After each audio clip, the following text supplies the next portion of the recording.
All right. Hello, everyone. I know everyone is coming in over from LinkedIn, so just want to say welcome. Tonight we are going to be discussing Nick Cannon, Viacom, and the importance of ownership. For those of you who don't know me, my name is Dr. Carey Yazeed. I'm the founder of the Beauty Brains and Business Network, which is a virtual community for female entrepreneurs. And I help them to build and grow businesses that they love. You can catch me here on YouTube live on Thursday nights at 8 p.m. EST.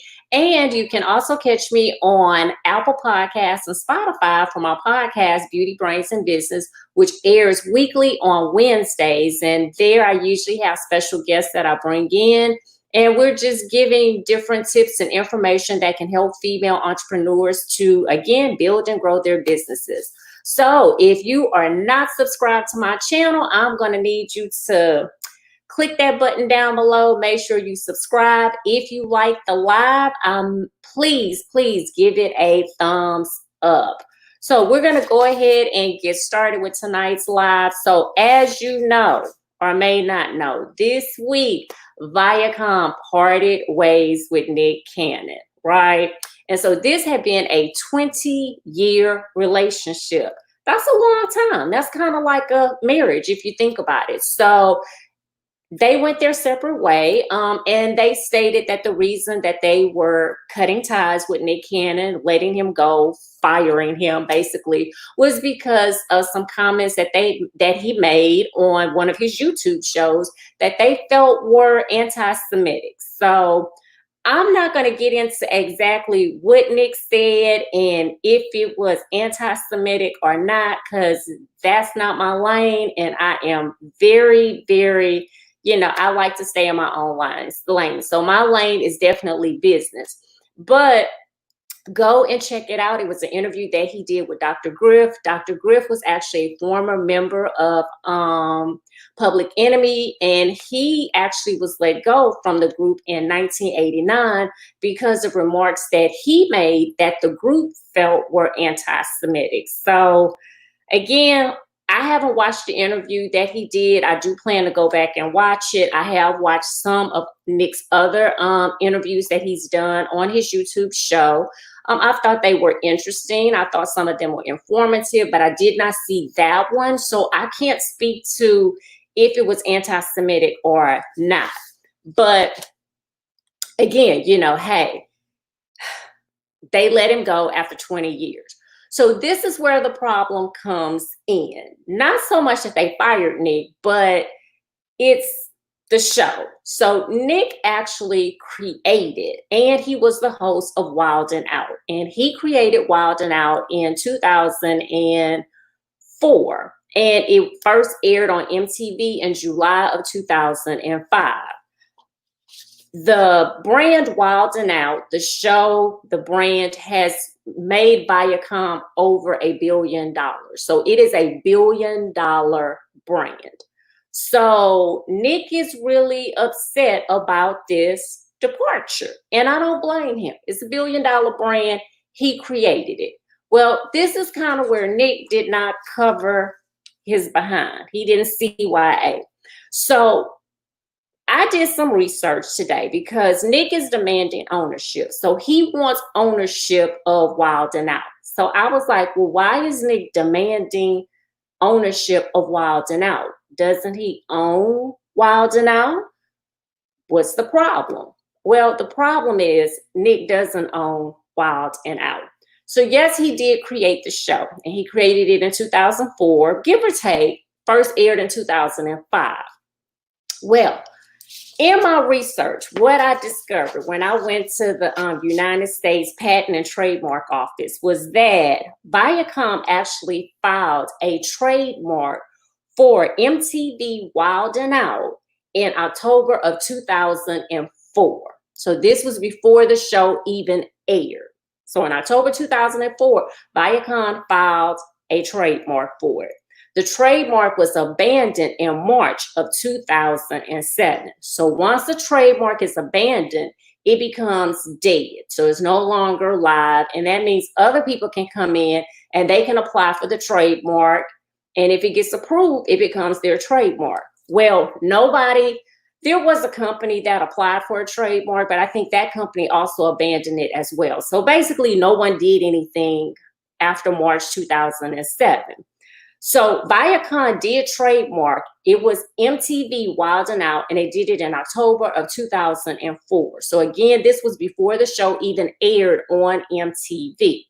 So when they filed that trademark covered a lot of different things. So it covered the logo, it covered broadcasting, you name it. They filed everything under the sun for MTV Wild 'N Out.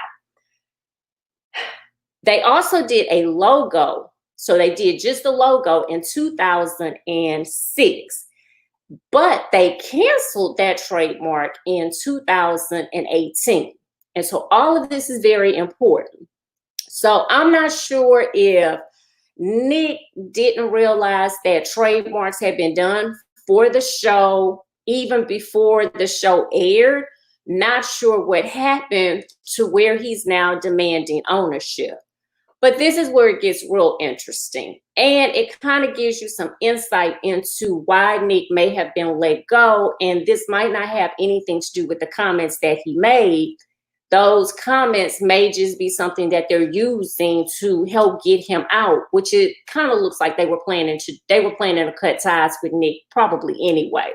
So in March of 2009, March 1st, 2009, Viacom filed another trademark. This trademark for Wild 'N Out was approved on August the 6th of 2009.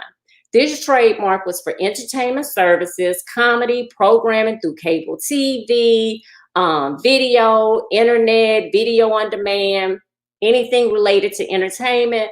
Wild 'N Out was trademarked. So it was trademarked on internet entertainment services. But then in May 2nd, 2009, Viacom filed another trademark. This trademark was for Wild 'N Out restaurant and bar services. It was approved July 2nd, 2009. The logo trademark that was submitted, it was submitted on March 2nd, 2020. This one is for apparel. So any type of apparel that has the logo Wild 'N Out on it has a trademark has been filed by Viacom on March 2nd, 2020. That one is still waiting approval. So I say all of that to say this. It sounds like Nick can demand ownership all he wants. But these trademarks tell me, and from the dating of the trademarks, is that Viacom has a track record of saying, this is our show, that we took the steps that were necessary to protect intellectual property. And so this is where ownership is very important. So when Nick created Wild 'N Out, the first thing he should have did was he should have gotten a trademark for Wild 'N Out for entertainment. He should have gotten a logo trademark. Everything that he created related to the show should have been trademarked under his name. It wasn't. Viacom did the first step back in 2004. So that is something that actually Nick should have done. A lot of times, the mistakes that we make as people who work for 9-to-5s, employers, and sometimes even as entrepreneurs, as creators, is that we don't protect the things that we create. We don't protect our materials. We don't protect our writing. We don't protect our logos. Like, we don't get trademarks. And then when we partner with these bigger companies, we feel that we own it because we created it. But if we don't take the liberties to protect our intellectual property, it's not ours if we cannot prove it. So trademarks actually help you to prove that it is yours. The other thing that I learned when it comes to intellectual property, and I learned this when I worked in higher ed, it's very, very important. So the one thing that I learned is this, is that in higher ed, professors are always creating things, right? So we're creating courses, we're creating a syllabi, you know, we're creating conferences, we're writing articles, we're doing all of this creation. Intellectual property comes into play there. When I was a professor at one university, there was another professor who had created an entire online program for her department. And when she left the university, she wanted to take the curriculum and the online course with her. The university told her no, and they took her to court. And they took her to court over intellectual property rights. And so they won the case because A, she had created everything on the university's computer. So if Nick Cannon used the computer by Viacom, it's their intellectual property. This professor had also created the curriculum and the online course. She had created all of this during university time.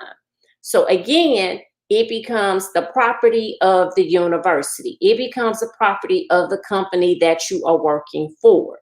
So yes, Nick Cannon did create Wild and Out. The fine line becomes, where did he create it? Did he create this at his home when he was not on the clock for Viacom? Was he doing this on his own equipment, or was he using the equipment of Viacom? All of those things are essential because those are taken into consideration when we are considering who it belongs to. So who this creation belongs to, especially if you don't have a trademark. So on top of all of that, Viacom went out and spent the money to get everything related to Wild and Out. Before Wild and Out was ever released, they went and made sure that they had trademarks to protect the name and to protect the logo. So that makes Nick's case really, really weak. And so we say this all the time, like as creators, as entrepreneurs, one of the things that you really have to remember, especially in the digital age that we are in, is that when you create something, you need to take a couple of things into consideration. Are you using the property of your employer? If you work for your own business, that's fine. But if you have a contract with the company, are you using their equipment? Are you billing them for these hours that you're using to create this thing for them? If so, it is their intellectual property. It does not belong to you. If this is something that you're creating and then you're planning to shop it around to different outlets or different brands or, you know, TV stations or whatever, you need to make sure that you're protected. You need to, if it needs to be copyrighted, you need to make sure you got a copyright. If it needs to be trademarked, you need to make sure that you went and you filed the appropriate trademarks. That way, if you all find yourselves in court, or you have this long relationship like Nick Cannon did with Viacom that lasted over 20 years, and then all of a sudden they say they don't like you because of a comment that you made, and you're like, you took the comment out of context, and they say, okay, well, whatever, we don't need you anymore, and they push you on out the door, they still get to keep your 20 years of hard work, your 20 years of sweat, blood, and tears. And that is what's happening with Nick Cannon. So what we will probably see is that Nick is not going to win this. From the way that it's looking, just from the paper trail that I dug up, there's nothing that says he owns Wild and Out. All of the paperwork that's filed with the trademark office says Viacom, and this is stuff dating back to 2004. I'm sorry, Nick, I don't think you're going to win this particular case. The other thing is that Viacom can bring in someone else to host the show. So they don't need him, and they can rebrand it with someone else. Again, the brand Wild and Out is there. They have it locked, and so it's not going to change. So I think the valuable lesson for Nick is that wherever he finds himself next time, and hopefully Nick is going to be finding himself within his own corporation, and that whatever he creates will be for his own company. That these 20 years have taught him a lesson, and I hope those 20 years teach us a lesson as well, is that if you're going to pour that much into a company, you need to make sure that you're walking away with something. He created a billion-dollar brand that he has no claim to at this point. So yes, we know his face is a part of Wild and Out. We know that he was the mastermind behind Wild and Out. But at the end of the day, when it comes down to black and white, Wild and Out belongs to Viacom. And Nick can scream and holler and say how much he wants his ownership. But when we look at the legal documents, his name is not on any of the legal documents that are filed with the U.S. Patent and Trademark Office. Again, I looked. You can go look, put in Wild and Out, and you will see the paper trail that is there by Viacom. So again, we say this over and over again, and people really don't take it seriously. Trademarks are very important, especially when you're starting to bring in other entities. Copyrights are very important. This is how you protect your rights. This is how, if someone comes in and they're trying to say, hey, you no longer have a claim to this, we no longer want to be bothered with you, we're going to let you go. Well, that trademark and that copyright, when you leave, you can say, okay, well, I'm taking my show with me. I'm taking my scripts with me. I'm taking my property with me. So this is how we deal with this. So I hope that today's live has really helped you to understand the importance of trademarks, the importance of doing copyrights, the importance of intellectual property, and knowing how to protect yourself when you're working for an employer, when you're a contract worker, or even when you're working for yourself and you're starting to shop your property around. How do you protect you when it comes to situations like this, so that you don't become a Nick Cannon? And at the end of the day, you're not demanding ownership for something you created that technically you now no longer own. Again, my name is Dr. Carey Yazeed. Don't forget to subscribe to the show. And if you like today's live, give it a thumbs up. I'll see you next Thursday, 8 p.m. EST.